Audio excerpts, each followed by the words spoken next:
Welcome to Burlap Teachers. Enjoy the video. You'll start by confirming the update and that both apps support split view.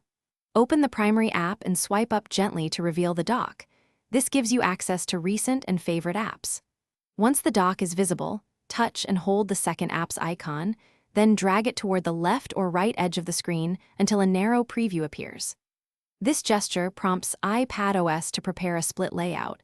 Make sure to hold steady so the system registers the move. Once the second app snaps into place, you'll see a vertical divider with a handle. Drag that handle to resize panes to your preferred ratio. If you need a different app, drag it from the dock onto either pane to replace the current one, or open it as slide over and then convert it to split view via the multitasking menu. The three-dot control at the top lets you switch among full screen, split view, and slide over. Use it to fine-tune layout quickly. To finish, adjust both apps until you're satisfied, then close split view by dragging the center handle all the way to the edge or by tapping the three-dot menu and selecting a single app view.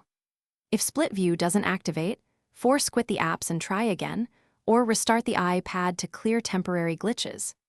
Make sure multitasking is enabled in Settings Home Screen and Multitasking, and confirm both apps support side-by-side use. That often fixes persistent issues without deeper troubleshooting.